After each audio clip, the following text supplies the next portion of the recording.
Okay, boys, game number 1 in the winners match. TeamLiquid goes up against the Sandwich Monkeys. So apparently there is a witch that is living somewhere near sand, and she has a monkey. At least from, I don't know who created that draft, but that is a very interesting twist on the team name. Infernal Shrines is our first map, and of course, once again, when we're looking at the draft, there's a couple of options of what you can ban out. Thrall, Zagara are very, very often banned. We see still bans on Kalthas and occasionally on Tyrande, but for now it is that Zagara. Great map control, overall vision on the map, and therefore most of the teams are trying to either get rid of her or pick her early on. The Sandwich Monkeys could now go for a ban on Thrall, of course, as well. That's oftentimes what we see here.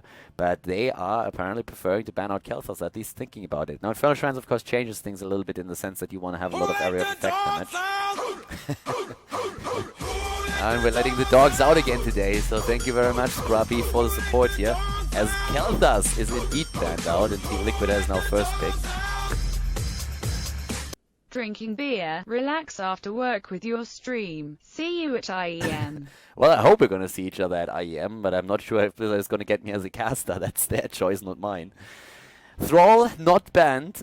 More or less translate into an immediate pick on him. TeamLiquid is not locking him down yet. There are a few other options of what you could take on the map here, but well, yeah, Thrall it is. I mean, let's be honest. He is pretty amazing. There's a lot of stuff that you can combo off with him. There's also a few things, of course, that is very nice at interrupting, and therefore getting the Thrall, if he's not banned out, is by now more or less a standard. For the Sandwich Monkeys, it's now once again one of those questions. First of all, like, I mean, we are going to have a first pick on one of the damage dealers most likely, but what I really want to know is if they're going to pick an early Tassadar here. Since teams really ban out Tassadar quite often, at least in the second rotation against them, it is something that they will probably consider.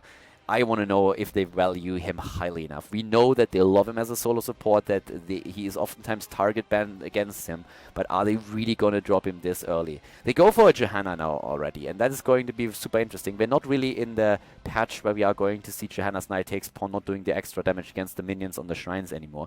So currently she is absolutely amazing on this particular map, especially with an Eternal Retaliation build. And no way, they actually do it, aren't they? And super early Tassadars that he's not banned out. They're thinking about it at least, and they lock him down. So they go for the Tassadar solo support. Can't be banned out against them. TeamLiquid now, we have seen them actually with a lot of Vikings play on this map. I'm not sure if they are willing to commit this early to Vikings. I doubt it a bit. I personally want to know if the Sandwich Monkeys are willing to ban the Vikings out if they're not picked by TeamLiquid yet. TeamLiquid used the Lost Vikings. They played with Shad here, and Shad is of course great on this hero. The last 2 times that I've seen them play on this map, they used them during the spring qualifier for Blizzard's Heroes Championship. So yeah, I'm a little bit curious now. We have with TeamLiquid now, first of all, Thrall. We have actually seen very aggressive melee compositions lately with even Thrall, Sonya, plus a second frontliner. And talking frontliners, TeamLiquid, they need to make a bit of a decision on whether they want to play it with the Stitches, if they want to play with an ETC, or if we are going to see some kind of Diablo setup maybe even. Tyrande would be a Diablo setup most likely, or an ETC, both work, and I mean ETC threatens of course that mosh pit as well, but Diablo is that very... like, he's so aggressive at the front line, he has great engage, and you can start locking targets down with Thrall and Tyrande after he initiated an attack. That is extremely powerful, and that's something that we could see here now too. He also has, of course, quite a bit of AoE, and that helps on those shrines. So we could definitely see a Diablo, but they don't really have to go into a tank yet. I mean, of course, the next bans are going to make it a little bit more difficult for them if they don't lock him down now, but there's also a lot of damage to consider. They go for the Stitches first. Instead of running the Diablo here, they run Stitches. They want to hook from a distance and then get the Tyrande stun here. Works too. Could lead us into a potential ban on maybe even Jaina. No, the Lost Vikings. As we said, they played it a lot. Are the Sandwich Monkeys going to ban her out? It looks very much like they will. Yes, TeamLiquid played a lot with them. Now, of course, for TeamLiquid, Jaina would be quite nice, but the thing is that the Sandwich Monkeys have the next 2 picks, and it's likely that they're going to drop Jaina to get some area of effect damage in addition to what they already have, so that they can get those minions. So we could even see a ban on TeamLiquid on the hero, but there's a few others that you might consider banning out. First of all, there's of course also Falstad to consider. Falstad and Reyna, 2 great auto attackers here, which especially are going to threaten Stitches. I guess Falstad has the added mobility on the map, and he also has then that stun on level 16 with Hammer Time, which is always a threat. Also, Mighty Gust can be a nuisance. Reyna then again has, of course, that penetrating round that he can use later on for mini stuns as well, and he's the one that they indeed ban out. The Sandwich Monkey is already teasing again. Toying around with the Gaslow here and showing in Arthur's. So, Falstad, that's more like it. That's something that would make sense. Yes, there we go. Sandwich Monkeys, they really like to do that. Sonya, well, I could definitely see her. We have a Thrall on the other end. We see Sonya oftentimes banned out if you take Thrall. But now with Reyna and one of those range damage dealers banned out, it was like kind of a given that she would make an appearance in this draft. But this is now where things start to get a bit serious, because TeamLiquid, they need a bit of damage from a distance, meaning Vala would be nice. There's also Sylvanas to consider, of course. I mean, with Punishers, she can really push hard, but if you want to get the Punisher, then Sylvanas is strong, but we definitely have a Vala in a better position. And yeah, of course, as I said, Jaina would be great for them, and the Sandwich Monkeys didn't actually take her. So yeah, that makes perfect sense to go into Jaina now. It's actually super interesting that the Sandwich Monkeys didn't get her. Like, think about it. I said this early, and then in my head, I automatically dismissed Jaina because I was like, yeah, she's not going to be available to TeamLiquid anyways because the Sandwich Monkeys are not going to allow it. And now we indeed have her. So, Stitches hook, Tyrande stun, Lockdown with Thrall, and Jaina with the damage, and Diablo, we were theorizing about him being picked early, but they picked Stitches first. They still go for Diablo, and boy, is that a draft. Like, aggression from Diablo, from Stitches for the Initiate, the follow-up with Tyrande, Jaina, and Thrall. This is dirty as hell. I like it. TeamLiquid with a great setup here. The Sandwich Monkeys with Sylvanas, she would be a valuable asset thanks to the silence in particular. But of course, once again, if you have the Punisher, you can get even more damage out of that. That would mean that I guess that makes sense. You could go into a Vala too if you really want to fight heavily for those shrines and poke a bit with multi-shot. Sylvanas can be a very strong asset to the teams. That is definitely true. A Kerrigan, nah, I don't think they're going to go into Kerrigan. I would be very surprised to see a Kerrigan here. They're toying around with us again. I would love it. I mean, I would love to see Kerrigan again, but I don't really think that that would be their best option here. It would be aggressive for sure, but could you really play a Kerrigan in this case? Well, I'm not so certain here. They also don't have a cleanse, by the way. That's a big problem with Sandwich Monkeys. Yeah, Lily. Sure. Lily, yeah. Lily my ass. Never ever they're gonna pick a Lily here. Yeah, so they don't have a cleanse. That's actually a problem.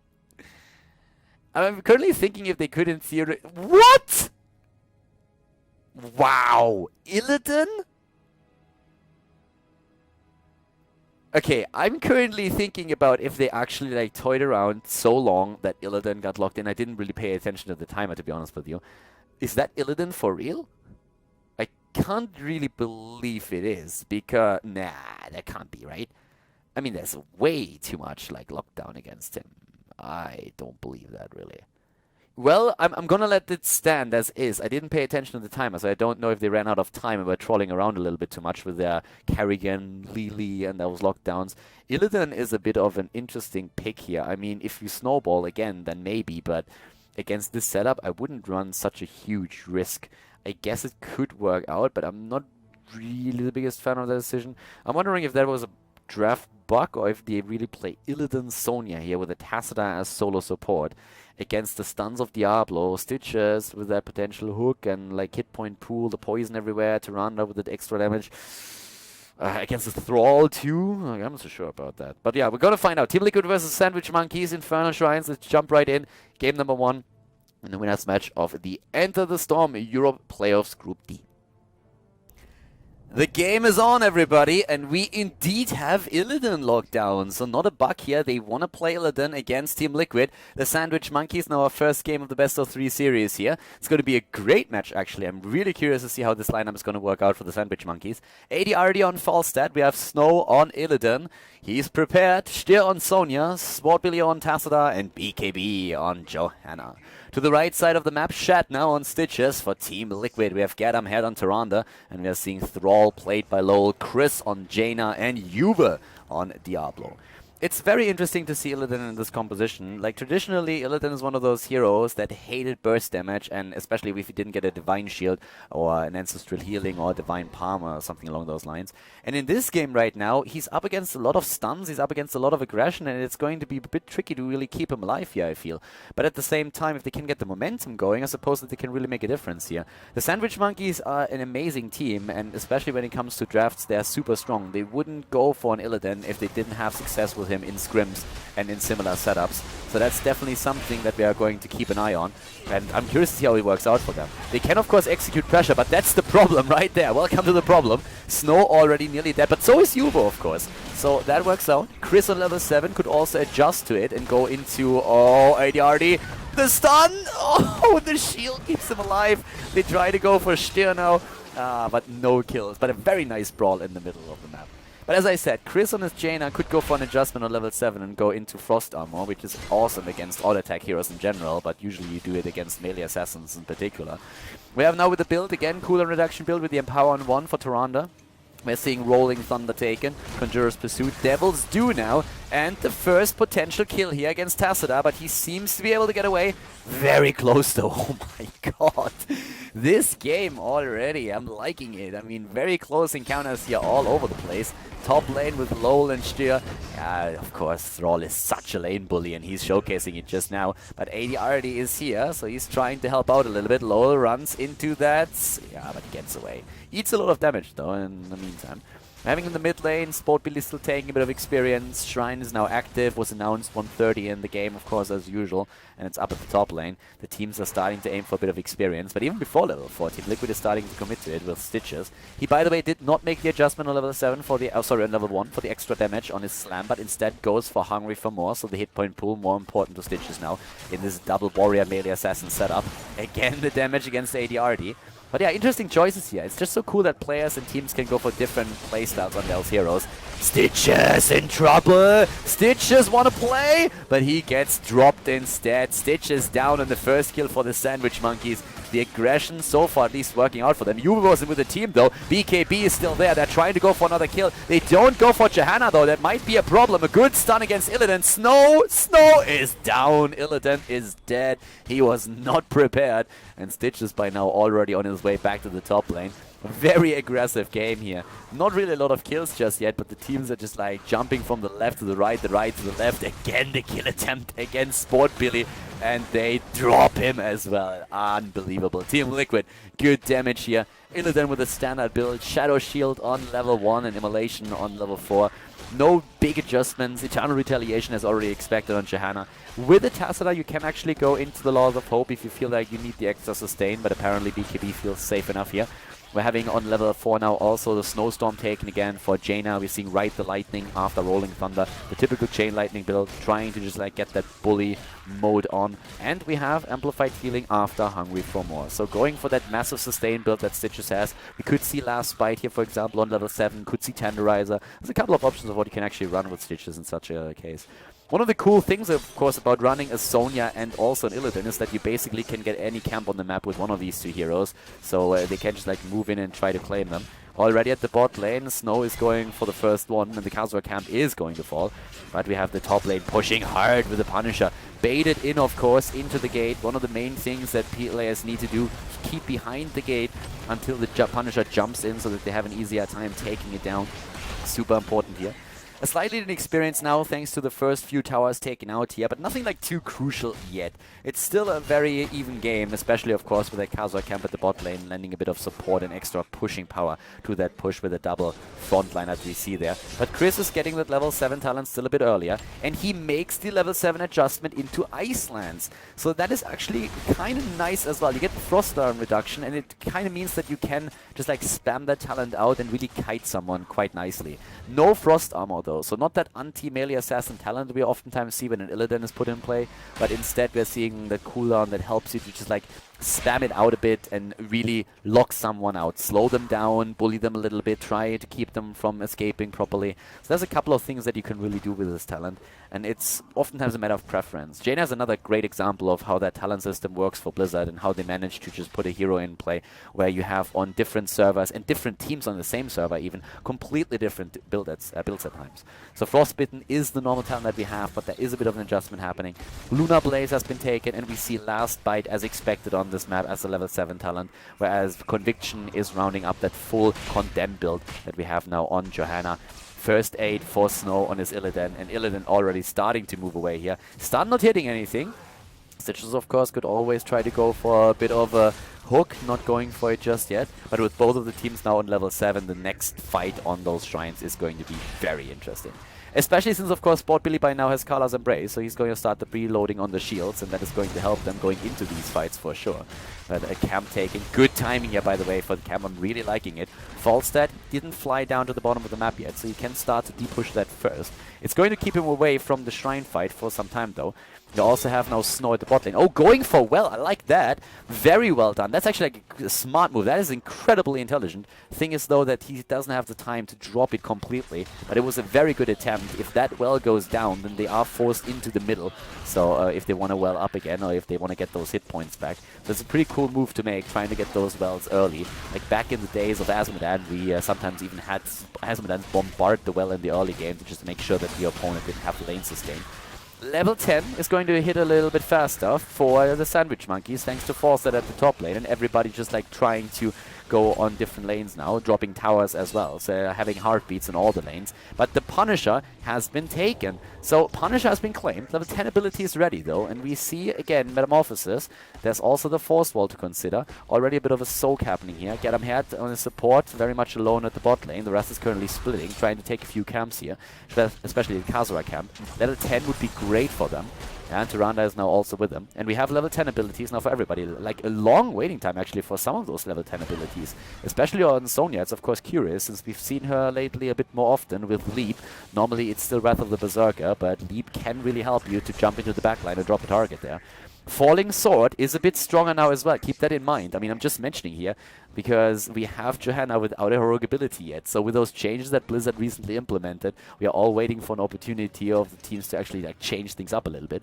Putrid Bile, Shadowstalk, Sundering, Water Elemental, and Apocalypse have now been taken.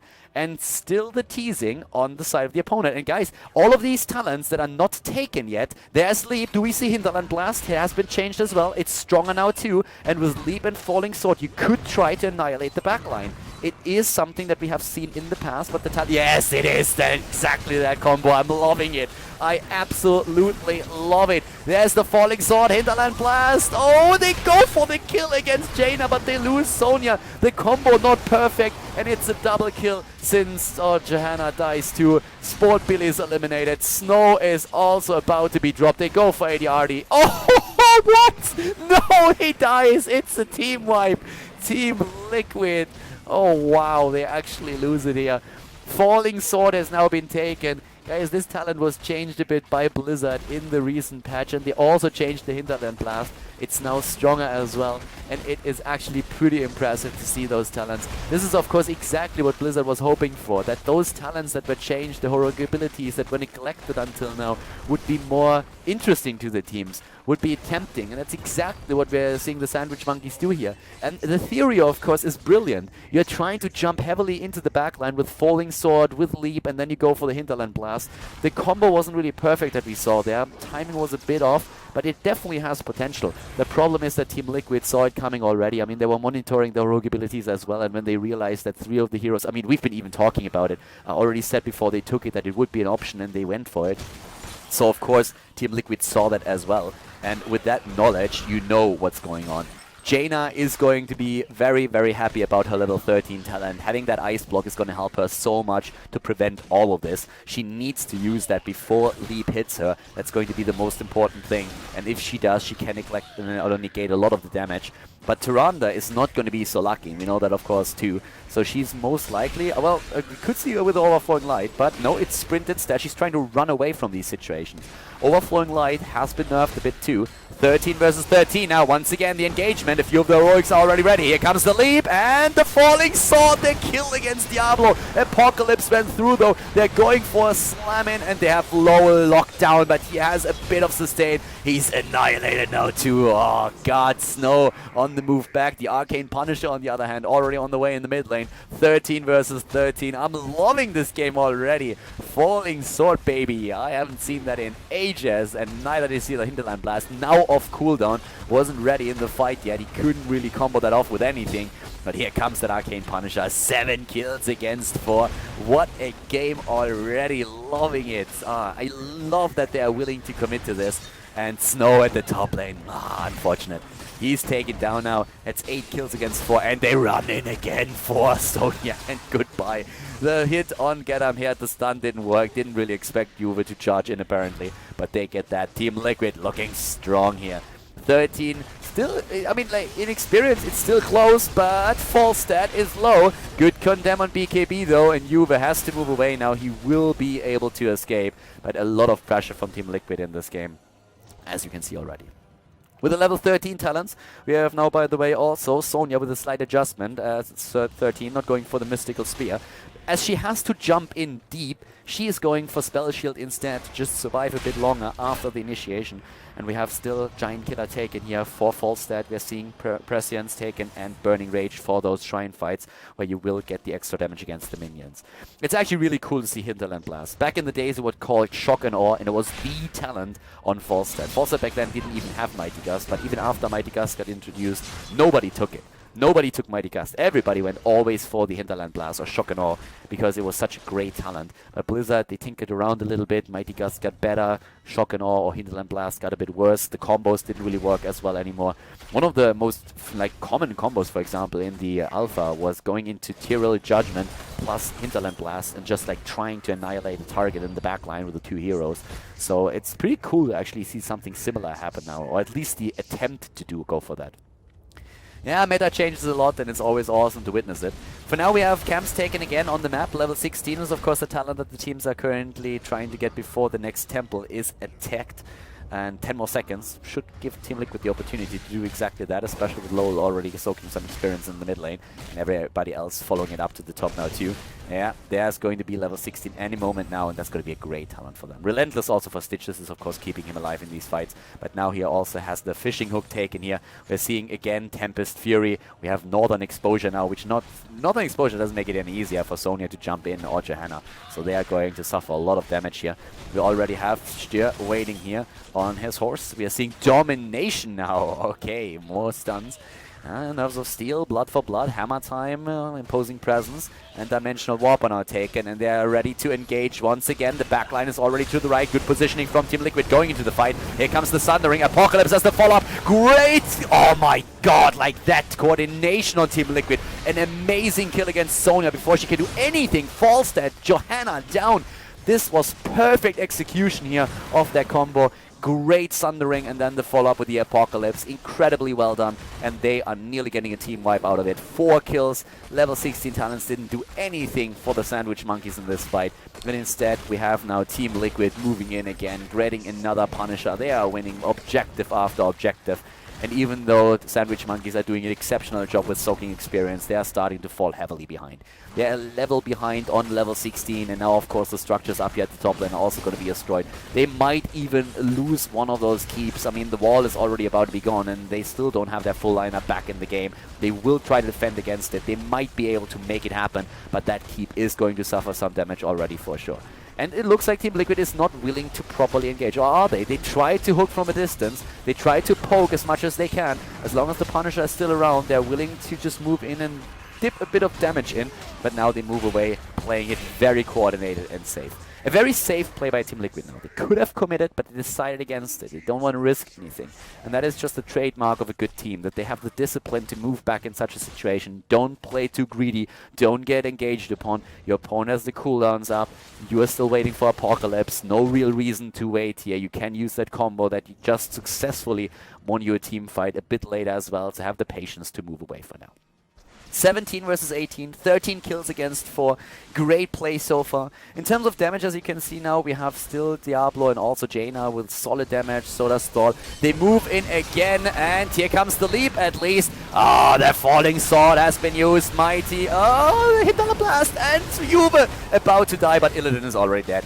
And Diablo is going to be back in a bit. Styr is dying, but so is Lowell on his thrall. But it doesn't look like Johanna is going to make it either. They're going to follow this up. They even go for Sport Billy now. Like, everybody is so low, and TeamLiquid is in full pursuit. They take down Johanna. They lock down Falstad. Falstad, he's trying to escape. Where's that hook? He's going for the barrel roll. Shed doesn't have the cooldown ready. He has now. But Sport Billy, is he going to escape? Where's Jaina? Slow already happening. He has once again the prescience. The dimensional shift moves away, and he is going to get away now. Very unlikely that he's actually going to die here. They shouldn't chase for too long. They had a great team fight already, considering that they were actually the ones that did not and that didn't engage the pawn. So now 16 kills against 6, 19 versus 18 the levels, and another shrine is activating. 10 seconds on Johanna. Thrall isn't back either yet though, so this is going to be a very crucial one, because if TeamLiquid wins the next fight over the shrine, they're going to get a Punisher, and they are going to get level 20. And Punisher plus level 20 is usually at least that keep, and if not that, then maybe even core. The good thing for the Sandwich Monkeys is that if they lose this Punisher, it would travel down the mid lane, and they still have a fort in position there. But still, they won't have the level 20. I doubt that they're actually going to go for it. I mean, this is way too close for TeamLiquid to hit level 20, so they don't do that as well. Diablo at the bot lane, what is Juve doing? Juve actually very much alone, and well, goodbye. There's the kill. I mean, he has Devil's Due, so that brings him back to life. He's going to be back in the game, and with that we have now level 20 talents. That means, of course, Lord of Terror for Juve taken as a level 20 talent. Double Bolt of the Storm for Thrall and Jaina. Tyrande with a Hunter's Swiftness, and Stitches with his shield on 20. So that helps them to go for that Punisher, but already the Sandwich Monkeys are trying to get level 22. They are just doing whatever they can. And they are soaking experience all over the place. They're even taking down the structure at the bot lane, but that Mortar Punisher is still going to hit for them. Oh, nice owl. With a Ranger talent on level 16, that does a lot of damage. That really hurts. But it's going to be 20 versus 20. It's still going to threaten the keep. This fort is just a nuisance that is going to slow them down for 2 or 3 seconds, and that's about it. Didn't do any damage to the Punisher either. So 20 versus 20 in just a moment. A little bit more experience is needed. The hook attempt already. The Punisher jumps in, level 20 talents. The Storm talents now also for the Sandwich Monkeys with a demonic form. We're having also Ignore Pain taken. There's the Storm Shield. Johanna with the Indestructible. And what are we going to see on the side of Falstad? Hasn't chosen his talent yet. Not going for the Epic Mount this time. Instead, Nexus Frenzy. And TeamLiquid, they move away again. They don't want to fight just yet. They're playing it safe. They lose the fort at the top lane to the camp, though. And now we are still seeing the two teams on eye level. And interestingly enough, with all the damage that TeamLiquid was able to dish out, with that 10-kill lead that they have, they are fighting on even talents now with no keep taken down. So the Sandwich Monkeys, even though they lose all the fights, are still in a solid position because they use the mobility of Falstad, they use Tacita, they use all the heroes that they have to soak experience, to make sure that they drop structures. And like this mid lane, these few structures, it's the only difference really now between the teams. And of course we still have those walls taken out in the mid lane and the top lane on the side of the Sandwich Monkeys, so that gives TeamLiquid a slight lead there. But overall, it's a very even game when it comes to the position in the match. When it comes to the team fights, TeamLiquid, of course, taking the lead so far. I mean, they are more than doubling the kills of their opponent, so that's pretty solid. But this is still a game that with a single team fight can turn. This is a game where the Sandwich Monkeys, with good coordination on their heroic abilities and a good snipe, can maybe turn the game around and show TeamLiquid who's boss here. TeamLiquid has played a very controlled match so far, and if they continue that, it's going to be very difficult for the Sandwich Monkeys. Juve is now also going to be back in on 60 stacks now, with him just like going through the lanes and soaking those waves. But this is a very, very cool game that we're seeing. Very high level here as well. I can't believe, by the way, that the Sandwich Monkeys still don't have an organization. Like, the team is so strong, and they still don't have an org to support them. It's actually like a bit sad. We're seeing, again, camps taken as the shrine is activated on the map. I actually assumed that we would see the Sandwich Monkeys do the exact same thing, but they don't. They wrap around at the bot lane. Very interesting. Apparently they're trying... Are they trying to set a bit of a trap here? Can they move in from behind against the back line? There is vision now, though, so they are spotted, and immediately TeamLiquid is adjusting their position. They put Shat to the front, they have Juve there too, they put the squishies up at the top, but Shat gets isolated, Shadowstalk used, and now they start to move in. Putrid Bile already, here comes the Apocalypse, but Sundering Apocalypse not perfect, and the kill against Falstead. We have Illidan on the other hand going for Tyrande. Tyrande gets some peel though, as Juve and Lowell move in to help get out, and they do. It's a 4 versus 5 once again, and Illidan is down. Illidan is dead. Good ice block on Chris's Jaina. Here comes the kill against Sonya. Against now also, of course, once again Johanna. After that indestructible is being procced. Are they going to go for Falstead? Johanna is trying to go for her. Johanna is already down. Chris is still rather low. He needs to be careful, but they of course get the kill. So it's a team wipe against the Sandwich Monkeys. The Arcane Punisher is completely ignored for now. They're trying to go for the keep in the mid lane. I'm not sure if they can finish now. They have 4 heroes on the map, but Jaina is very low. Well, they should be able to finish, actually. They could also go for keep and then back to Punisher, but they have the damage, and Gat is still alive. Gat was dead, or Chris, and I guess they couldn't go for the finish, since they would have either no heal for Chris, who was extremely low, or they didn't have the damage. But with all those 4 around, the healer in, the damage dealers in, they can, of course, try and end it. And only Falstead is back in time to try and do something about it. He's at least dropping Gat, but he won't be able to take the rest of the team down. At least I don't think so. 40% on the core. Illidan is back, but I think a bit too late. Sonya now 16%. Nah, it's too late. It should be too late. Yeah, that's game. Game number 1 in favor of TeamLiquid. After a great match here, great initial map on Inferno Shrines. And we're going to jump into game number 2 after just a moment.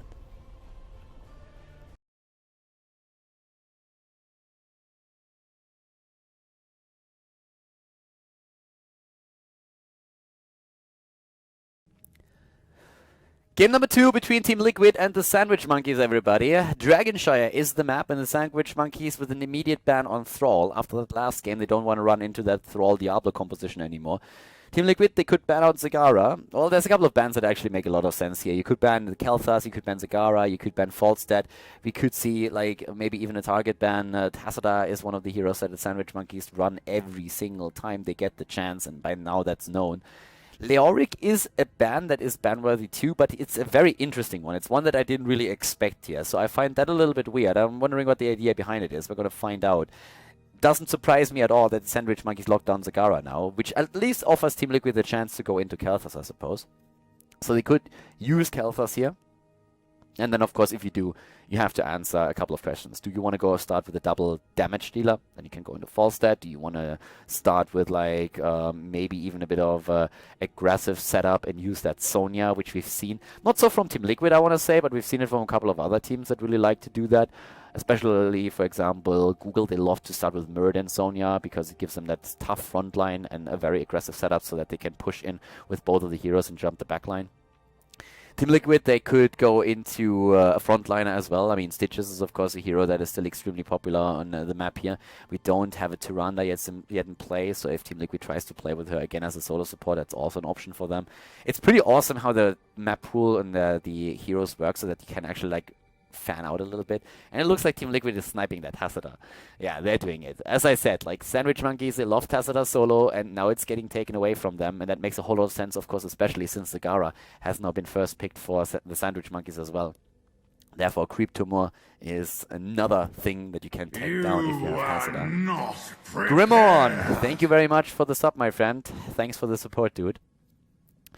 Illidan with the voiceover here.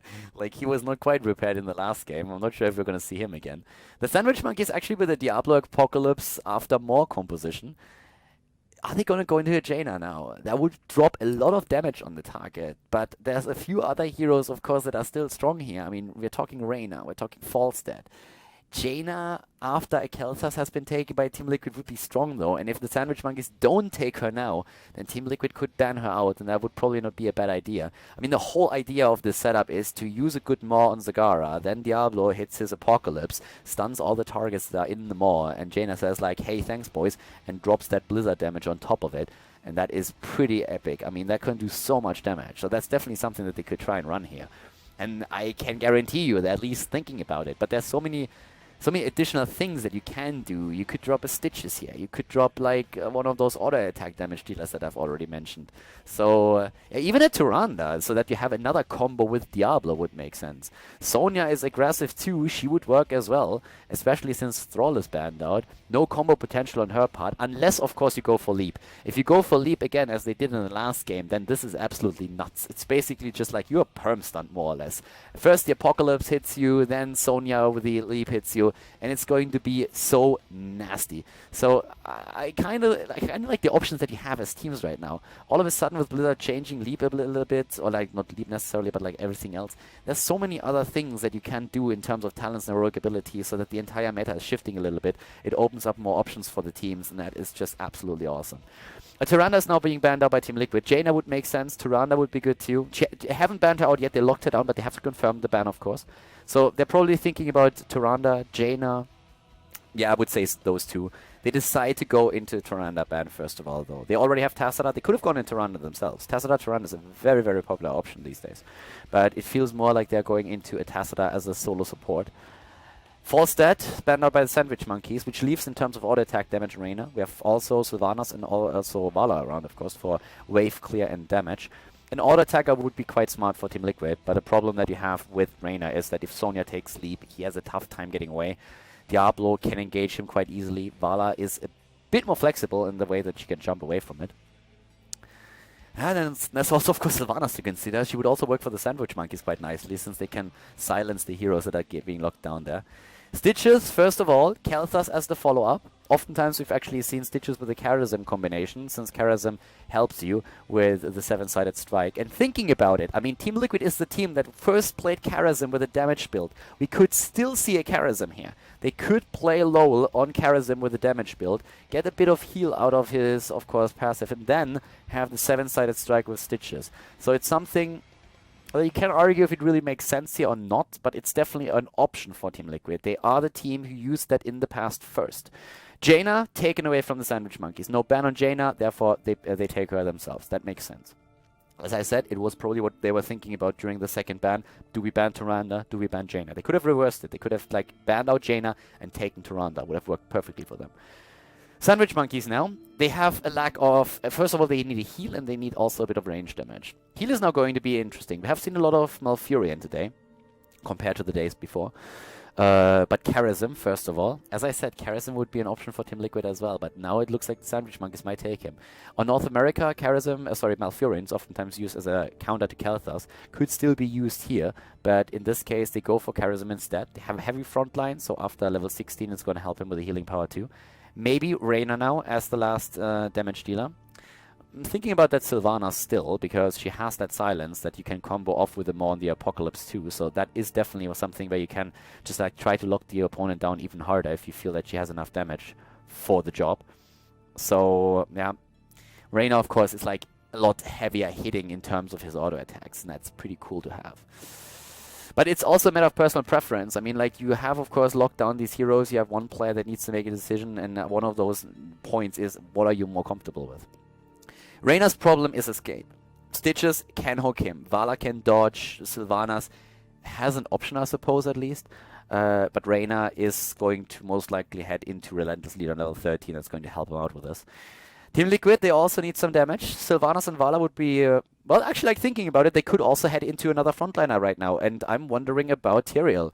Tyrael with Sanctification against Diablo Apocalypse would be a nice choice. He has the shields as well that adds on top of TSaM's shields. So that would be cool. Besides Tyrael as a frontliner, we haven't seen Muradin in this setup now. He would provide an additional stun that is awesome after Stitch's hook on Jaina for Blizzards though. So that would work. He of course lost his mini stun on the avatar, but his avatar hit points got increased, and also the cooldown got reduced. So I feel, personally, I think I would lean towards either Muradin or Tyrael in this case. Don't tease me. Don't tease me, boys. Don't tease me with the murky. Wow, what? Yes, yes, yes! It's the Murloc. Your favorite Murloc is being played. Boys, we have a Murky. They actually locked him in. Oh my god, this is gonna be awesome. We are going to see a Murloc, and they are gonna go full Murky mode here. I am loving this. TeamLiquid on Dragon Shire. It is gonna be awesome.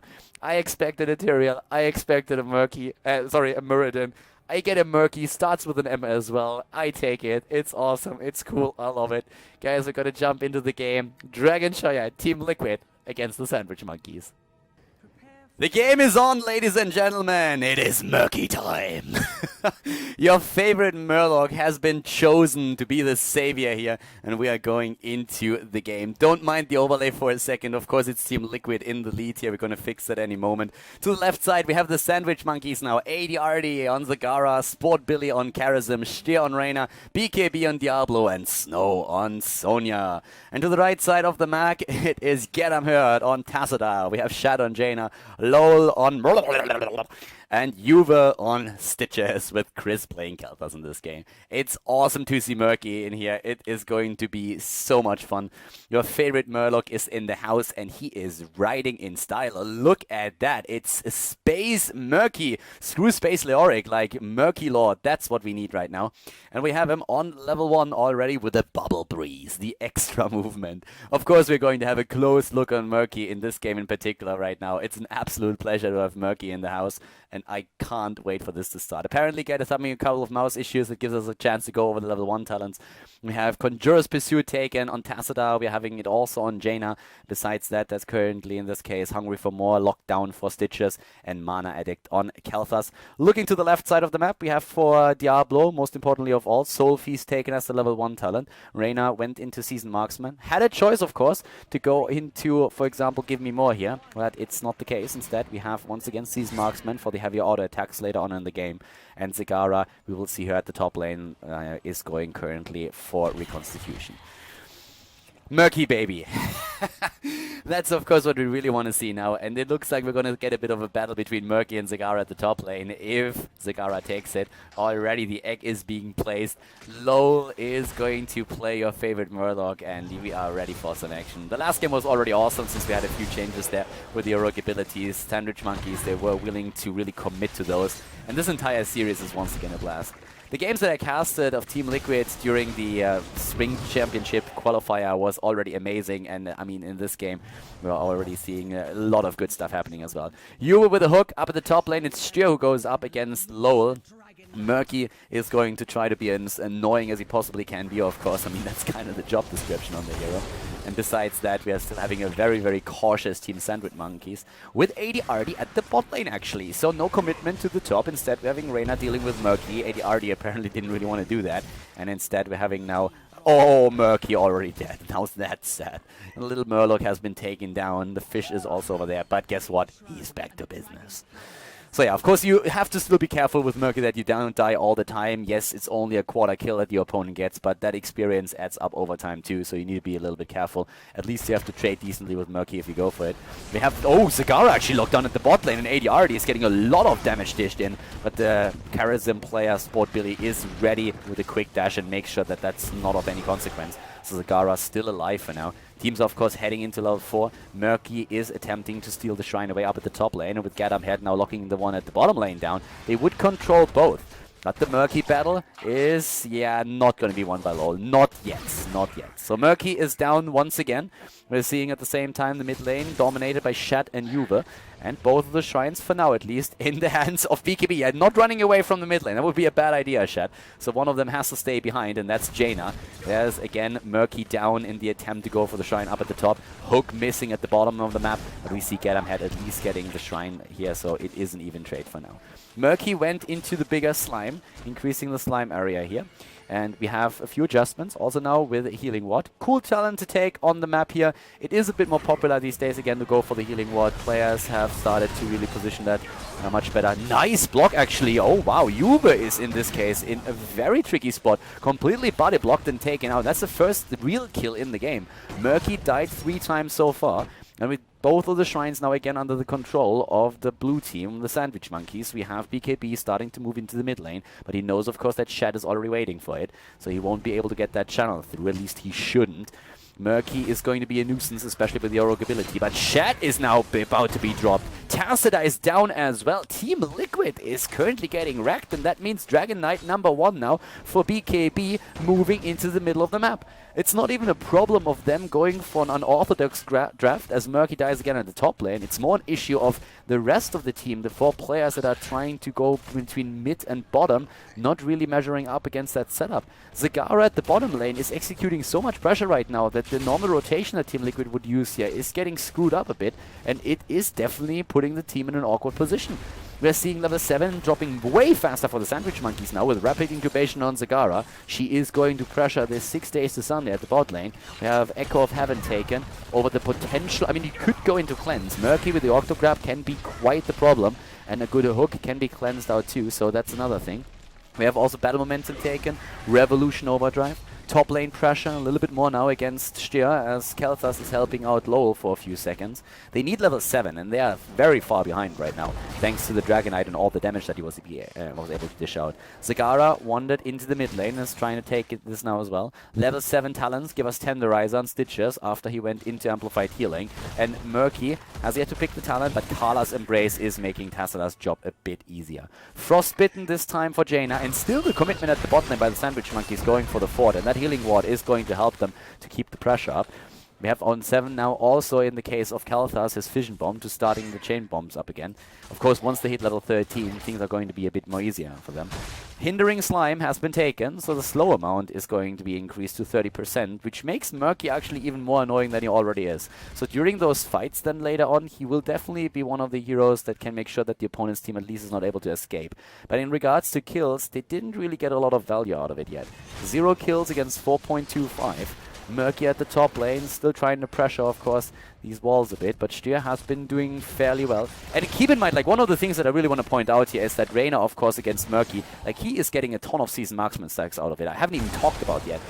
Every time he kills Murky, it counts as a kill for him, so he gets those season marksman stacks, and that is going to help Reyna with the extra damage in the later stages of the game. It is going to be incredibly powerful. So with all the focus on Murky, that's something that I didn't specifically point out. I guess you know that already, but we are going to keep a close look in the mid-game on Reyna's season marksman stacks, because he should be on a very high number thanks to those kills at the top.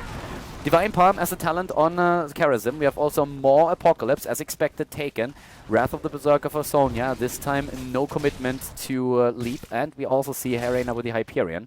Murky is starting to wander a bit. We have Murky moving into the middle of the map. Keep in mind that once level 10s are reached for the team, they are probably going to start and snipe a few heroes here. At least they have what they could potentially need. It's really interesting to see no cleanse taken. I mean, against Octograb, for example, a cleanse is amazing, but as we already talked about in earlier games, you miss out on Echo of Heaven if you go for it, and that is a huge problem. Murky was picked last, so they couldn't really adjust the healer at this point, and they needed to make a very difficult decision. That's one of the biggest problems of supports these days anyways. There's a lot of healers out there that have that issue. Brightwing, for example, is another one. Murky trying to go for it, taking that, at least for now, level 10, any second now, and there we go. Level 10 abilities, and now things are starting to become interesting. Ring of Frost has been taken, Octograb, of course, the talent on Murky. I mean, who would have thought, Kappa? We have Putrid Bile, and we see Force Wall plus Phoenix. That's a lot of AoE that they have here. Murky with a single target lockdown.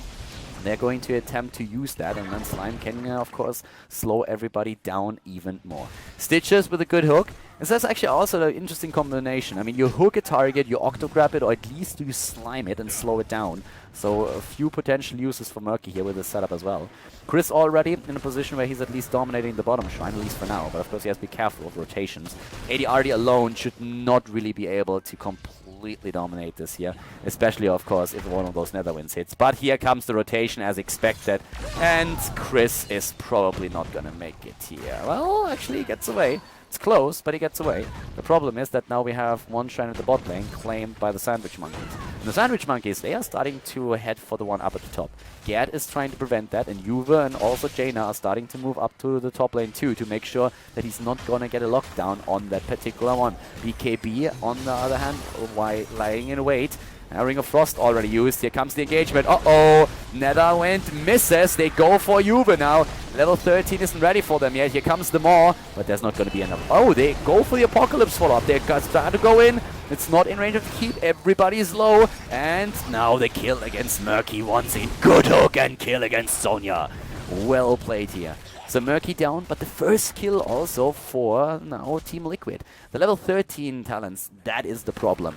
That's where we now have a double spell shield, by the way, taken. Yeah, the respect is real. Double spell shield, Giant Killer, Relentless, and also Mutalisk. So far we are seeing Murky move down to the bot lane. He's going to try and take that shrine. Nice hook against Sport Billy. And a force wall placed down by Gadam here. Not trapping anybody, but good damage against Stier here. And the healing ward. Wow, Stier nearly down. If Murky was there, they would have probably gotten that kill, but he was at the bot lane busy getting that shrine. And keep in mind that they're fighting currently with 12 versus 13, so they're lacking a talent. And they're doing fairly well regarding that. Then again, Zagara is still at the top lane, soaking some experience and making sure that they push this forward even harder. Lowell already the bot lane with the slime, trying to take down a few of the tumors. But we are still waiting for the level 13 talent for the team in red. And they are attempting to get that. I mean, they can't take down structures. They're just going from lane to lane, draining those lane experience. But still, Zagara is now at the bottom too. And again, we're going to see both of these shrines, at least for a short time, in the hands of the Sandwich Monkeys. Stitches is playing around it. So TeamLiquid is just playing around the opponent right now. But they are, there's a camp gets stolen away. It's a bit of a nuisance for them. Chris has 2 mana up. Stitches is now back ready. And they will hit level 13 soon enough. And then at least they have an opportunity to fight on even talents. And that's what they're, of course, waiting for. But we still have that push at the bot lane with 4 Siege Giants now. And Hyperion, a smart move by the Sandwich Monkeys. I'm liking it. I'm liking it a lot. Level 13 is ready. And here come the chain bombs. Now it's time to blow them up. Kalthas wants to see the world burn, and he's starting with Sonya. Murky attacked again and dropped right away. More seasoned marksman stacks for Reyna. He's going to be a happy panda. And now that we're 10 minutes in, we have, by the way, in 13, the bubble machine taken. Now that we're on level 13, let's have a close look exactly at what's going on here with Reyna. Reyna is currently at 27 seasoned marksman stacks. 10 minutes into the game. 10 minutes in the game, and Reyna has 27 seasoned marksman stacks. Pretty solid. Very, very solid damage output already on his part. Already, of course, we have level 15 versus 13. If you look at Reyna's auto attack damage, it's going to hit 18,000, taking the top spot after Kalthas in this game when it comes to hero damage. And let's see how this is going to continue if he's able to reach the later stage of the game with a couple of additional Murky kills. And talking Murky, we have him with the rest of the team at the top lane right now. They're still starting, of course, to look for a bit of a fight there. Murky is starting to move in, goes for the Octo Crab against Karasim, gets locked down, but the Ring of Frost is there. They go for the hook. Sport Billy is not dying though, and TeamLiquid, oh god, like they are in trouble. More Apocalypse once again. Not perfectly hit though, but it's still going to take down Shad. Shad on his Jaina is being followed. Snow is about to drop in. Chris on Kalthas is also in trouble, and yes, there's the kill. Stasis, thanks to the Divine Palm and BKB. And welcome once again to the problem that you have with the Jaina and Kalthas combination. You just lack auto attack damage that you can push in when those cooldowns are not ready. So basically, they drop the damage, they try to go for a blow up with Murky Octograb, and if it doesn't work, they are in trouble because they have to run. That's when you have an auto attack damage dealer in a bit of a better position. We don't see Kalthas and Jaina too often in the same combo. Again, Murky trying to be annoying at the bottom of the map. Kalthas is moving to the top. They're still aiming to deny that Dragon Knight, but Murky is dead. Kalthas at least is going for the take at the top. Level 16 talents are now ready, and with 3 heroes around, Chris has no way of surviving this. Chris is falling, and it's going to drop a Dragon Knight into the hands of the opponent anyways, at least if Stier can lock it down. Lowell is already waiting, but Snow is close. We have now also Bullseye taken, Circle of Life, Rampage on Diablo, Nerves of Steel. A lot of safety nets here for the Sandwich Monkeys. And they are moving straight in again. They're trying to go for it, but Murky is annoying. The problem is he's still dying. And now there's another big-ass Dragon Knight starting to move through the mid lane. Stitch is already down at the bottom. TeamLiquid, they are not looking good here. It's 9 kills against 1. They played an amazing first game, but this combo that they're currently running is just not working out the way that they intended. It was smart play by the Sandwich Monkeys so far. The whole idea of blowing targets up is just not working the way that TeamLiquid was envisioning things when they're drafting this. I mean, the theory of this combo, of course, like works quite well. If you want to really overkill, you can go hook, Octo Grab into Ring of Frost, Phoenix, and just like blow everything on the target. And as long as you get it, it's fine. The issue is that with Divine Palm in play, you need to make sure that Sportbilly is either the target or not around, so that he can't save them. And that is starting to become a bit of a problem. Push down to the bot lane is currently happening right now. We're having BKB, Snow, Stier, Sportbilly, and ADRD starting to pressure that keep heavily at that, whereas Murky is attempting to get experience in the mid lane. Hyperion is already committed. Murky is probably going to try and move in from behind, get a lockdown there, but that keep is going to fall. Yeah, Snow just has way too much damage already on that DK. And is also going to use that. We have again ADRD moving in. Here comes once more Murky. Murky on the run using the bubble. And yes, again, there's the 16 talent right now. And Murky going nearly for a full bubble build here, going into the rejuvenating bubble so that he gets his health back too. But they go for Juve. Moore doesn't hit anything, therefore the combo not working out. Juve runs away, but he gets Apocalypse, nearly killed Ice Block used on Jaina. Nice Divine Palm on Stier, and once again we have Reyna doing his work, dishing out the damage and getting even more Season Marksman stacks. Murky, for now, the Bubble Breeze, using the Bubble Machine and the Rejuvenating Bubble, and then with the Slime Talents for the increased slow and also the bigger area, the bigger AoE. But it's not really working out for them. I mean, looking at the damage potential here for the two teams, look at Reyna alone, 30,000 damage already. Kalthus, of course, can now blow targets up with those chain bombs, but if it comes to auto attack damage, Reyna is pretty much insane. 32,000 on Zagara too, but if you look at the Season Marksman stacks, it's 40 Season Marksman stacks. 40 minutes into the game. Thanks to Murky just taking down all the time, it's just way too much. I mean, at this point we're having 13 kills against Murky. 13! Think about all these stacks that Reyna is getting out of it. He's at 41 extra damage, 15 minutes into the game. It's insane! Like, not even on Tomb of the Spider Queen are you able to get this much. So, yeah, he is in an amazing spot. Season Marksman is just capitalizing on Murky dying here, and it is becoming more and more of a problem for TeamLiquid. A very big one as well. So once again, we're having ADRD and BKB together with the rest of the team, aiming for a few mercenary camps on the map. They're, of course, hoping for level 20 before the next big team fight starts. Murky has been trying to just de-push that camp at the top, but now he has to join the rest of the team, and they are again in trouble. It's already a 4 versus 5. If Diablo moves in from the side, then that is an issue. But Murky is with him now. Murky, is he going for it? Not yet. There's Zagara. They're trying to go for Zagara. They blow Zagara up. They go for Sportbilly. He Divine Palms himself. Douchebag Karazim not saving Zagara, but himself. And the kill against Karazim, against Kalthus. So both of the K-Heroes are down, but Murky, he's trying to move in from the top again. Snow is already there. Here comes the slow. Maybe the bubble. Maybe now he can do something with the slime. Hook attempt against the backline. Not working out. Murky still there. A second kill against him. And Stier is saying thank you, thank you, thank you, and thank you. More and more damage on Reyna, and he is going to be a nightmare in the late game. He's actually even going in this case now for the Bolt of the Storm. I would have like in this case, I would have been so greedy. I would have gone for Nexus Frenzy. Greedy as hell. Chris actually dropping out of the game and immediately rejoining. And that's what we want to see. Didn't even need a pause for that. Bot lane pressure here once again. Check out the damage, by the way, just to give you a hint. 41,000 already on Reyna. Think about it. Reyna was behind Zagara before the last fight. And now he's at 41,000, closing in on Kalthus as well. It's insane what kind of damage he is currently putting on the table. And we are only 16 minutes into the game. That's like the best thing about it. Reyna moving in once again. Where's Murky when you need him? He's on the way up to the top, trying to just like play around the opponent. TeamLiquid isn't giving up here. I mean, they're doing whatever they can. They're really trying to somehow deny another Dragon Knight. Once again, Getamed is moving away. Sportbilly didn't even see him coming. Nice, scared escapes for now. Not for long though. But yeah, it was a good attempt. He dies then after all, but still we have Murky at the top lane trying to get some lanes pushed down. It's all about experience right now. You're trying to get level 20, you're trying to get some kind of chance to come back into this, and the only way that you can achieve that is by playing on the same talent. One keep is down at the bot lane. That of course allows now Reyna once again, the Dragon Knight to move down. No Dragon Knight taking it, but Shed blown to pieces.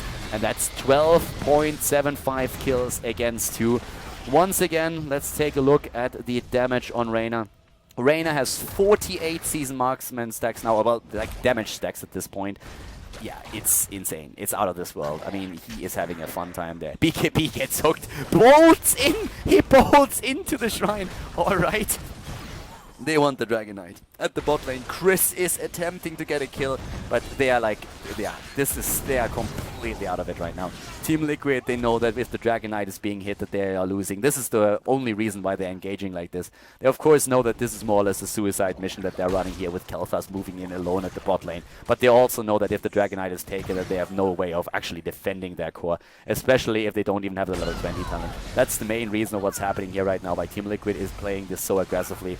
Once again, we see the teams moving in down at the bot lane. Styr is going to start to move in. He takes down TSaM first of all. His damage is out of control at this point, and we are only at an 18-minute game. Imagine this with a 30-minute game. It would be even worse. But he can now go in. Hyperion is also going to be, well, he's still in cooldown, but it doesn't matter anymore. This is going to be a third game between the two teams. Great play by the Sandwich Monkeys. The series is tied, and we are going to see Game 3 between TeamLiquid and their opponent here at the end of the Storm playoff Group D.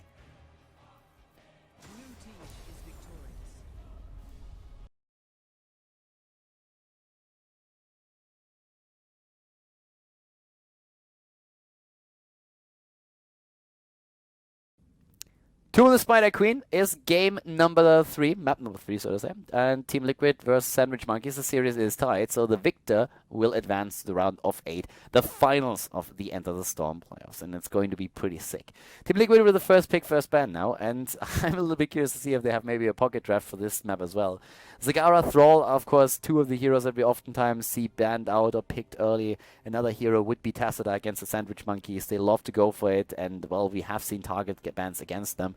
You have a few more options, of course, when you talk about that, but that's the most likely choices. And yes, Zagara indeed banned out. Kel'Thas is another option. It's also one of those maps where rotation between lanes is very important, and a great hero or great composition to dominate these rotations is a stunlock composition, so we could still see that Tyrande stunlock attempt. We saw something similar already in the first game. But the Sandwich Monkeys seem to be a bit more worried about Stitches, who of course has a very good shot at hooking targets when they're trying to just like turn in those gems. And Stitches is already banned out. That leaves TeamLiquid with a couple of interesting choices. Now, they can go into the Thrall, they can go Tyrande, they can go Kel'Thas.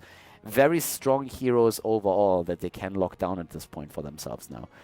Kel'Thas is probably still the best hero to take at this point.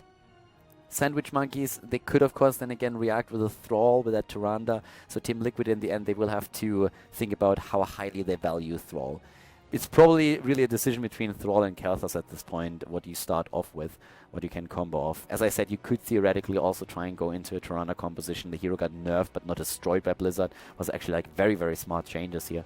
Just like working a little bit on the numbers of the hero. That's mostly it. Yeah, TeamLiquid is already starting to run down that time pool, so they seem to go for Thrall. At least for now, it's the hero that they show. They haven't locked it in yet, but Thrall could be their choice. And yes, it indeed is. So the Sandwich Monkeys can go Kel'Thas. They have still the option to go into Tyrande if they want to play a Tyrande combo. There's of course other options for them as well. Kel'Thas is more or less a given. We at least expect him to be taken here. And then the question again, do they value TSaM highly enough to take him this early in the draft now? And they could. I mean, he provides nice vision over the map. He has also those shields. They love playing TSaM. We've been going over this a couple of times already. And I really feel that TSaM would be a great addition to their setup in this case. Oh, but they are trying to destroy, again, potential combos with Thrall Diablo. They still remember game number 1, where Thrall Diablo destroyed them in at least 2 team fights. So they picked Diablo away from TeamLiquid. Diablo is of course, like a great hero either way. But they pick him away. It's really just a target pick right now against TeamLiquid. And that leaves TeamLiquid with the option to take TSaM. And TSaM Tyrande is amazingly strong. TSaM alone is very good. They start with a Jaina as a counterpart to Kel'Thas and also burst damage after lockdown. When we're talking lockdown, Muradin would be a choice. ETC, very strong as well. Stitch is banned out, Diablo taken away. That's something that you have to consider. So it's actually likely that they block down TSaM first, no Jaina. The problem with Jaina right now is very simple. If you go into a Jaina now, then Sandwich Monkeys can take either ETC or Muradin and ban the other one out, and then you don't really have a good frontliner, with the exception of maybe Johanna, that can really like combo with Jaina in any way. So for TeamLiquid, it's a little bit of an odd choice right now. They would like to take one of the frontliners so that they have it safe, and it looks like that's what they do. But at the same time, they would like to take that Jaina, which could likely be banned out by the Sandwich Monkeys, unless of course they want to go on a ban Nah, they're not going to do that. So Leorg is taken here. That's alright, that's good. Wave clear, he's great on the map. Fealty on the death, probably the adjustment on level 4. Most of the players actually go for it by now over the Heart and Bones when they play on Tomb of the Spider Queen. Sandwich Monkeys with a potential ban on... I guess they could actually like take Sonya as well, but as I said earlier, they probably ban out Jaina. It's at least the hero that I would ban out. They are thinking about it now too. You could go into an auto-attack damage dealer ban, if I guess, but with this setup, I would probably ban out Jaina. Leoric and Falstad are other good choices, but Jaina is banned. TeamLiquid maybe with the ban on Sonya. Or if they are really afraid of that combo Tyrande. Sonya, Tyrande are the two choices that they have in my opinion right now. Sandwich Monkeys are actually in a very cool spot when it comes to their next frontliner if they want to pick another one. Yeah, Tyrande Diablo is always like very, very dangerous. I mean, you need to follow up damage, of course. They don't have a Jaina, she's banned out now too, but they have that Khaldor still, and they are most likely going to use at least one of the auto-attack heroes. They've been doing it in most of the games that we've seen so far, so that is very scary. But TeamLiquid is thinking about it for a long time because they know that there are so many other options that the Sandwich Monkeys could go for. And Tyrande is banned out, so that leaves the Sandwich Monkeys with a potential Charism play again. Diablo can combo off. You can play him with a Sonya here. You can play another very heavy front damage dealer to his side. I mean, the damage dealers are, sorry, not damage dealer, but tank. The tanks that we're talking about mostly now is, even though we haven't seen them today yet, ETC, Muradin, and Sonya. Those three would be very powerful. You could play with a Johanna. She has nice wave clear. But with Diablo, if you really want to get something out of the stun and the stun, Muradin might be a little bit better, or as I already said, the other choices there. Auto attack damage dealers, we expected it. I've been talking about it. Falstad and also Reyna are the two options that they have. Theoretically, you can go into Avala too, but she's mostly played with a multi-shot build to get the additional wave play here. So Falstad for the stack gathering and the auto attack damage for them. They don't really need to pick the healer now. They can wait with the healer until the last pick and just like take another frontliner away. Looks like they actually go for Johanna here. Alright, Johanna because she has that wave clear. That makes her a bit stronger on the lane itself.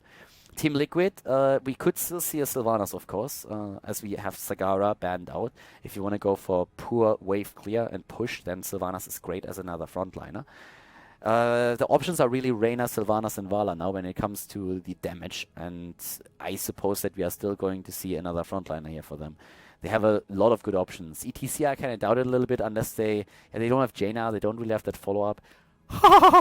Please, make it happen. Don't troll. That would be, like, come on, like that.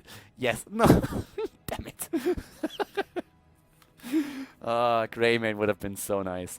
They go into Sylvanas. It is Sylvanas instead. Yeah, it makes a lot of sense. As I said, Sylvanas would have been one of my choices here too. I still would go into another frontliner. I wouldn't go ETC. I don't really feel like the... Well, actually, like Thrall into ETC, if you play it right, you can pull that off. True. So it can still be the option. And then again... have Kalthas against you? Yeah, I like Muradin more. Kalthas with a stun, Johanna with a blessed shield, Falstad with a potential mighty gust, Diablo with the apocalypse. I don't think that ETC in this case would really be the best option for them. Yeah, I like Muradin much more. Yes, you lose out on the mini stun that he doesn't have anymore on Avatar, but he has an even better hit point pool on Avatar now. The cooldown got reduced. I like that choice. It's a very solid choice. It works with Leoric. It's good stun into stun. Greymane would have been sexy as hell, but yeah, we are not all that lucky. So, healer choice for the Sandwich Monkeys. Charism, of course, what we think about now. Besides Charism, let me think. Uther, really? I guess. I mean, you have that panic button. He's not, like, right now, teams are moving away from Uther, but I don't really think I would take Uther here. A Brightwing, it gives you vision with a peekaboo if you go for it. The healing power got a bit increased, you have a bit more wave clear, but Uther gets locked down. Okay, Uther and Brightwing, shown Brightwing, I don't really think so. If then, only for vision. There's no ETC where you can hit the polymorph, so that doesn't really work. Uther, I probably would have taken Charism here. But yeah, meta preference to a certain extent. You have an additional stun with Uther, so that helps. And you also, of course, run a cleanse, which is very strong as well. Cleanse is, I think, definitely one of the things that they've been thinking about here. It really helps you. So right now, we're going to go straight into game number 3. It's the deciding map between the two teams. Keep that in mind. TeamLiquid and the Sandwich Monkeys, they both want to advance to the next round of the tournament. And we are going to find out which team is going to make it happen and which team has to go up against Elysium in the losers match. In the consolation match, sorry. Game number 3. It is the last game in this best of 3 series here, everybody. And we are currently looking at TeamLiquid versus the Sandwich Monkeys once again, of course. It's going to be a fun one, of course. And, well, they teased with Greymane in the draft, but we didn't get him. Now we have to the left side Thrall, played by Lowell, Green Jesus. Get him head on Tacita. We have Chris on Sylvanas, Shadow on Leoric, and Juve on Muradin. To the right side of the map, ADRD for the Sandwich Monkeys with Khaldor, Snow and Johanna, Styr on Falstad, BKB on Diablo, and yeah, well, we actually have an Uther in game now as well. We haven't seen that bad boy in quite some time, but now he's back to business. Already Juve riding the line here up at the top lane, and Shad in style. Yeah, there's the space, Leoric. That's my baby. Exactly. Now we're talking. I'm liking it. So I just hope he goes for Entomb because it looks so awesome with this particular skin. That ugly lion there has to get out of the way, though. We're not getting a good look at Leoric, and it's his fault. There we go. Oh my god, sexy. Well, in the middle of the map, we are currently having most of the setup for Team Sandwich Monkeys, and they're starting to rotate in. Styr is rocking that carry pigeon skin. And at the bot lane, Thrall has to face, as it seems, Johanna. So, Thrall, of course, one of the heroes that could have gone into Seasoned Marksman. We've seen that occasionally, especially when Snow plays the hero. But for now, we're having him normally, like just with that Chain Lightning build. Seasoned Marksman on Falstad. He's part of the rotation of the Sandwich Monkeys between the mid and the top lane. That's definitely going to help out. Barbed Shot taken for Sylvanas. So, especially in Europe, we're starting to go away again from With the Wind and instead start to go into more Barbed Shot play on Battlefield of Eternity, on Tomb of the Spider Queen. It's a little bit map dependent on where exactly you use the talent, but against the Web Weavers is, of course, absolutely great. There's a lot of wave clear on both sides, a little bit more, I'd say, on, well, actually, like, nah, both of the teams have really solid wave clear. Now already a bit of an aggression move against Juve. Of course, when it comes to the healers, we also have Cleanse available on Uther. That's something that Tacita is definitely lacking, but he has, in terms of utility on the map, great vision over the 2 turning points with an Oracle, so that is really helping them a little bit. And those preloads on the shields are very strong. Once again, as a solo support in this team, it's very normal to see that right now. We have at the same time still at the bot lane that fight between Johanna and Thrall, but not really of any consequence. It's the mid lane and the top lane that really matters at this point.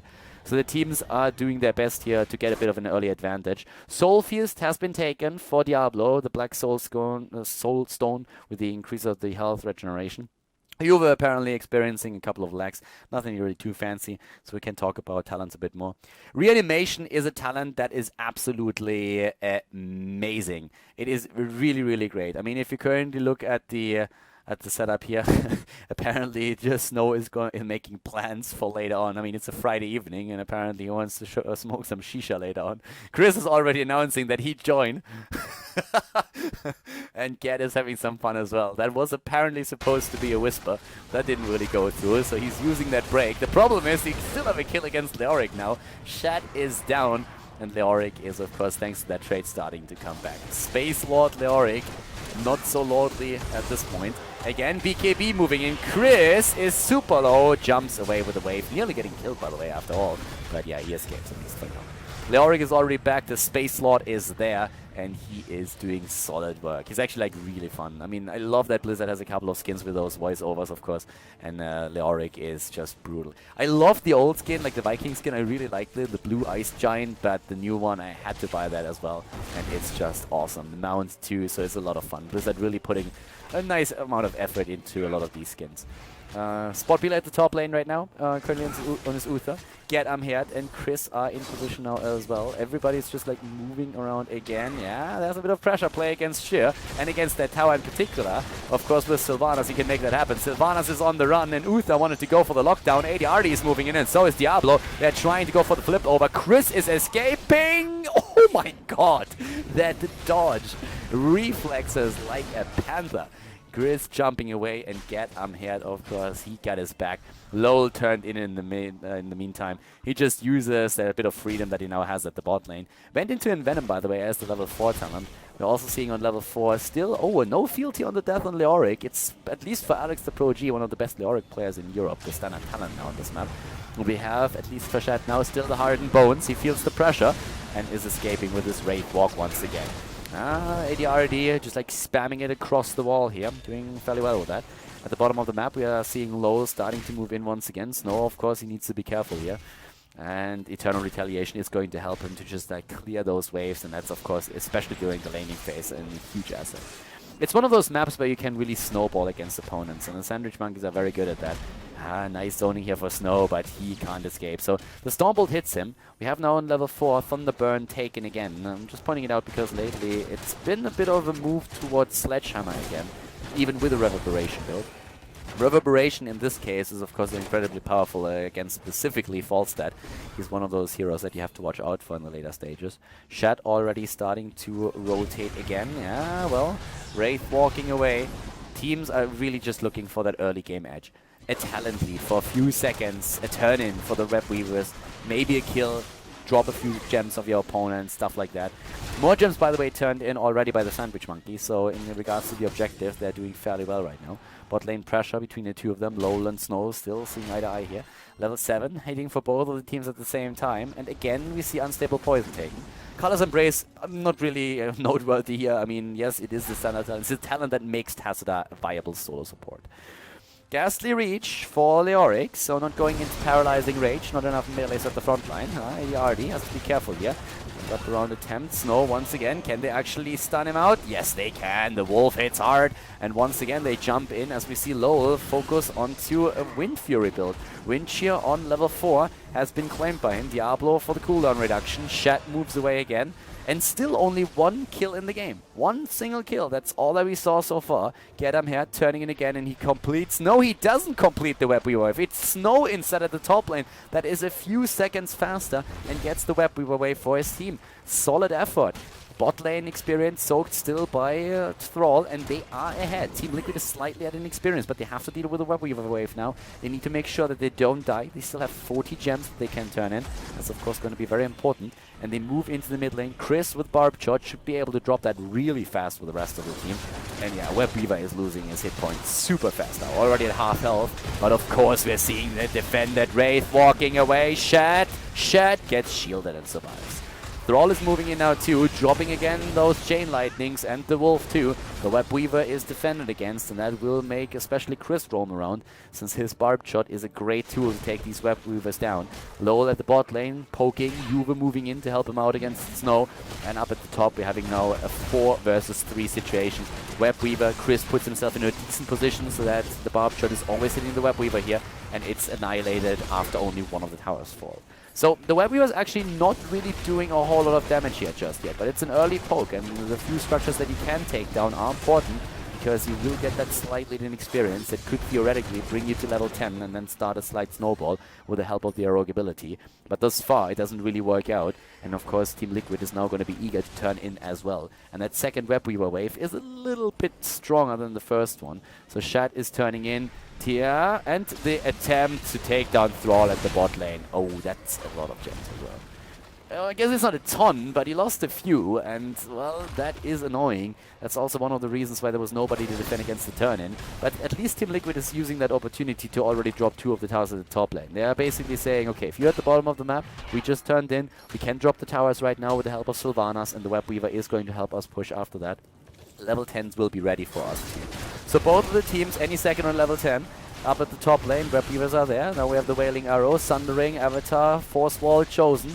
And I suppose that for Leoric, is it going to be the Entomb, or are we going to see the March of the Black King? He could go for Entomb. He's not the solo tank. Apocalypse already chosen. Snow moving in with the Condemn. They're trying to go for Chris. Chris gets shielded. March of the Black King is the heroic ability on Shat's Leoric. All of the cooldowns are down, by the way. So in this case, at least for the Sandwich Monkeys, TeamLiquid has a slight lead with that. And are we going to see the March? Not yet. Wailing Arrow has been chosen. And again they go for Leoric. He has to march away. No, he doesn't use his ult. Shat not committing to the ult here, so he gets dropped. No counter kill. Web Weavers at the bot lane, still with a bit of damage against the structures. Overall, Team Liquid has a slight leading experience now. I mean, it's very, very small, but it's there. They got those Web Weavers. It's going to disappear though once that these lanes have been defended. But they have also dropped the keep in the mid lane, oh sorry, the fort, very, very low, so that's a chance. Still, they are behind in kills. So when it comes like to snipes, especially with Diablo, of course, engaging, we are looking at 3 kills against 0. Carry Pigeon at the top lane. Stier is playing it very safe since he doesn't really know where Team Liquid is positioned right now. He, of course, does not have the perfect vision that we are currently enjoying here. We have Sport Billy in the mid lane as well. The teams are heading into the turn-in spots once again, and Juve is securing 20 for his team. They nearly have a completed turn-in. The problem for them really is that if the opponent is moving in, they get the entire turn-in. They already have 85 gems, and that's more than enough. But there's again Chris and Juve. They're trying to complete this. They are missing like 1 gem after this. 1 gem. Yeah, well, they have 6. They need 1 more, and then they can turn in. They have it on chat, but that's of course a time when we're really seeing the commitment on the side of the red team. The Sandwich Monkeys are saying like, okay, you can get rid of a few of your gems, but we're not going to allow you to get another turn in here. That's just not going to happen. BKB is 31 himself, so Shat, if he really has to, just try and delay them here. But once again, he's nearly dropped, has to move out. Thrall at the bot lane has 3 gems, and they could start to turn that in again. Snow turned in already. That's 31, and that's a Web Weaver wave right here. Nice moves again on the side of the Sandwich Monkeys. Well played. And of course now Team Liquid has to face the music, but they themselves are also on level 12, so the teams are both not ready for the 13th talent. Listening to the top lane, Chris blasting a few of these waves away. Important of course for the positioning of the Web Weaver. We're going to travel to their first wave. And we have at the same time now still that mid lane that could potentially be sniped if they go for it. They would drop extra experience into their hands. Leoric at the bot lane, doing his job against the Web Weaver wave. Needs to move to the top though. Yeah, Avatar, not yet. There we have it. Avatar used, doesn't mini-stun anymore, but it still has a huge hit point pool and a lower cooldown. He gets nearly dropped though. They need another shield. Juve is trying to escape, but he is down. Leoric is just now moving in. They're trying to go for a counter kill, especially of course against the bird. Falstad is divine shielded. Apocalypse doesn't hit anybody, and they go for Snow, and that looks like a kill. Oh, yes, Snow is down, and ADRD is so low himself, but he gets away somehow. Looked like Shaq actually shifted targets in the last moment. ADRD now trying to move in to maybe get a counter kill. 13 talents for the 2 of them, and that's of course chain bomb time. Chain bomb time, hold your ground on Johanna. They dash in against Tassadar. He's trying to escape, but yeah, that dimensional shift is not working out yet. Prescience is helping him a bit, but not enough to keep himself alive. We are now seeing with chain bombs in play and with everything else that the Sandwich Monkeys bring to the table. Spell shield adjustment for Sylvanas, not going for the evasive fire. Chris is playing this super safe here. We're having Crushing Hope taken and the Thunderstrike. And on the side of the Sandwich Monkeys, it's of course, first of all, now also Giant Killer for Falstad. And talking Falstad a little bit, looking at his season marksman stacks, is currently at 31. So we're 11 minutes into the game, 11 and a half, and he has 31 season marksman stacks. Actually, a pretty solid work, considering that we didn't see too many kills yet either. Shrink Ray on Uther is going to help. He still also took that cleanse, of course, on level 7 that I was talking about a bit earlier. And they start to move in once again. It's turn-in time. They need to get that turn-in. Shat is there, nearly completing it, but Snow is ready to interrupt it once more. Nobody over here. Well, actually, both of them have that gem count that they need. They could sneak it in at the bottom of the map, but they don't go for it yet. Shat is still trying. I mean, he has, of course, that Wraith Walk, but now it's also Sylvanas at the bottom of the map that's attempting to do the same thing. Yeah, the zoning is happening, and Chris is going to get this completed. The Web Weavers are going to push now for Team Liquid, and it's still 14 versus 14. A super close game. We are in the 3rd map of the best of 3 series. The final map between these 2 teams. The winner will advance and play in the round of 8 at the end of the Storm, the finals, and at the same time, the loser has, of course, another chance against Elysium in the consolation match. The team's starting to rotate again. Mid lane, that's of course what what Team Liquid wants to take down first, because, well, that thing is really low, but the Web Weaver is going to take care of it either way. So they are starting to move to the bottom, and they wrap around. They try to go in against ADRD from behind, and ADRD is on the run. Good luck with that, my friend. Mighty Gust pushes them towards ADRD. Yeah, well, he is down. Falstad using the cooldown. I mean, I guess he slowed them a little bit, but that doesn't really matter in this case. The mid lane fort is eliminated, and the bot lane fort, thanks to Sylvanas, is going to fall too. Nice experience now on the side of Team Liquid, and they are pushing this very, very hard. The top lane is defended against. that also opens the bot lane up even more for TeamLiquid, and they are taking advantage of it. They move in to at least drop one of the towers before the opponent can move in. If they get both, they might get 16. They actually look very close to 16 right now. Unstable Poison took care of the minion wave. They get both of the towers and the entire wall, and now they can move into the mid lane maybe, take one of those waves down, hit 16 in the talent, and like potentially even force a fight. Going for the camp is a bit ballsy, but it might work out. They're trying at least. Shed is already moving in, and they get the camp. Alright, there's also the 16 talent, which is even more important, of course. And we have now, after the Ghastly Reach, the renewed swing. So Diablo going for the doubles, Leoric going for the double swing now, trying to hit them out of the park. I'm still waiting for that baseball skin for Leoric. I mean, yes, Space Lord Leoric is awesome, but it would be nice to have a baseball player as well. Boss attempt. Barbed Shot works here too. That's a nice talent to have, but BKB kind of knows what's up. There's the vision.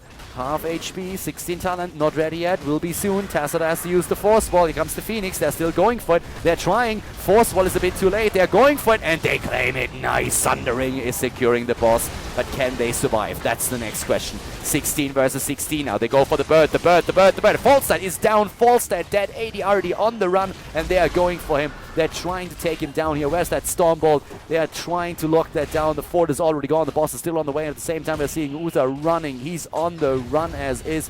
16 talents for both of the teams, and Rampage taken for Diablo. Gadam head with a quick pause here. He needs to be careful right now. If he pauses it for too much, somebody's going to get really pissed. His mouse apparently broken once again. The boss already on the way. He doesn't care about his mouse. At the same time, as you can see, Gad and Chris in the mid lane already against Sport Billy. Sport Billy just barely getting away here with a benediction as a level 16 talent now once again. Especially looking at the damage, we of course can already note that we are having Falstad with a lot of damage here. And with Gad's mouse being a bit of a problem, that gives now also time to the Sandwich Monkeys to think about what they're doing now. But still, that boss is barreling down that bot lane, that top lane hard, and is going to wreak havoc. TeamLiquid with a very aggressive move here, but they are able to get the boss. They don't die. They have Sundering and they use it, even though Diablo did completely ignore that Force Wall, got through. TSaM was of course supposed to keep him out. It didn't work out though. That might be because of the mouse had problems, but Sundering then secured the boss, and that's all that they needed. BKB now also BRB. Maybe he has to go to the bathroom. Who knows? His mom might have called him. We don't know. We could potentially find out. But first of all, Gad has to fix his mouse, which is incredibly important right now, because without a mouse, it is really complicated to play Heroes of the Storm. So at this point, we have apparently random problems with Gad, but he seems to be back to business. We can only hope. BKB, on the other hand, did he already go down to his mom and talk to her? Or what did she want? Maybe his brother also had something else. I don't know. I don't even know if he has a brother, but he could have. Once again, BKB is BRB. No, he's BKB, my friend. He just said that. So the boss still pushing in. We're 3 kills against 5, 51 gems against 30, by the way. We don't have the full count for another turn in, or TeamLiquid would have moved into the mid lane to turn that in again, which in this case they of course can't do, but they have the big push up at the top lane. And let's not forget that Falstad is actually down. With Falstad dead for another 28 seconds, TeamLiquid can now push in, and BKB is back. Amazing. He's back to business. We can go. We are ready, and with a thank you, we're resuming the game, and that keeps the boss at the top lane once again into the center of attention. Gad moving around, Chris starting to move in now as well. We have everybody going for it right away, trying to make sure that they get this fort here. At this point, we have already the wall destroyed. Sylvanas helps out from the back, Forster down for another 10. He would have Mighty Gust up. We still have also Blessed Shield off cooldown, and we could see theoretically at least March of the Black King from Leoric. He's not in that yet. They're not locking someone down. They're trying though. Here comes again Sylvanas. They go for Shed. At the same time, ADR in a bit of trouble. Juve moving away. Here comes Falstad. Mighty Gusting. 2 of them in. He's on the run though, since immediately Chris and Juve want to try and kill him down. Lowell and Gad and everybody else is moving over, and the carry pigeon is down. It's dead, and they push it away. At the same time, now we have that keep not eliminated, but extremely low. So it's still in play. And both of the teams now, of course, very eager to get the next Red Weaver wave. And it looks very, very good for TeamLiquid. I mean, they have the full... They have all... No, they don't. They have 54. They're actually missing 6 at this point. So with that, they're attempting to move straight into the bot lane to get those last few gems that they need. I thought with the kill on False that they might have enough, but they're just barely missing a few. And with this, they could actually just like go for another turn-in, and I guess that this turn-in would take down the keep at the top lane for sure. That's like the biggest problem right now for the Sandwich Monkeys. TeamLiquid on level 18 versus 17 right now, which is pretty sweet as well, and there's that turn-in. Web Weaver Wave, once again gonna come into play for TeamLiquid. You were moving back, he needed some mana, and he's going to try and time this with the Web Weavers as much as he can. So for now, we have Gedam here, Lowland Shot already in the mid lane, pushing the lanes back, trying to help the Web Weavers out a little bit. Nobody really taking care of the bot lane at this point. But TeamLiquid is most likely going to start pushing the mid lane very hard. The Web Weaver should be able to take down the keep at the top lane as is, and they are going immediately for this. So once again, Lowell moving in. Yes, we have Juvenile also back to business. They're trying to make sure that the Web Weaver is safe here with a quick force wall, and they're just bruising through this. Very well done. Top lane, Web Weaver has been eliminated though. Nice job. Actually, a really nice job on the side of the Sandwich Monkeys. In the mid lane, they drop the Phoenix. They go in again. They have Shed moving away, but this time the keep has to fall. Yeah, that Web Weaver is going to take it down. So one keep down any second. They're trying to go for a kill, of course, as well. The carry pitch, and once again, the silence is already there. They're going for Johanna, trying to drop it. The bird is down, and that's one of the main damage dealers. They try to go for BKB. There's the Stormbolt. Lowell is moving in now too. They're trying to go for the Wolf, lock them down. Snow is low, and now he's dead. This could be game. This could be the end of the match. TeamLiquid, they are low though on Shed, but they still have 5 euros around if they can kill ADRD. There's the Stormbolt and the kill against ADRD. It's a triple kill. They're close to 20 now too, but Get is extremely low. They go for the core. Get is still there trying to help them. Thrall is dead. 63% on the core. BKB is about to fall. Yes, they kill him and they kill Sport Billy. This is game, ladies and gentlemen. TeamLiquid advances to the next round of the End of the Storm. They are in the round of 8 after defeating the Sandwich Monkeys with a 2-1 in the best of 3 series here.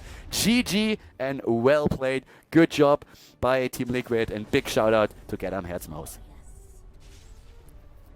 And that is it, everybody. GG and well played. The game's over, and therefore also the video for today here on KhaldorTV.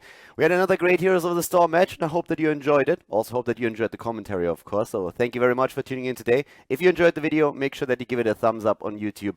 And of course, if you haven't subscribed to KhaldorTV yet, you should definitely hit that sub button as well. If you have some friends that like Heroes of the Storm, then definitely make sure that you show them the channel and also the video. There's a lot more where that came from. We're going to have like continuous content throughout the next few weeks with more Heroes of the Storm matches played, not only on the European server, but also on the North American server, in tournaments, in leagues, and more than that.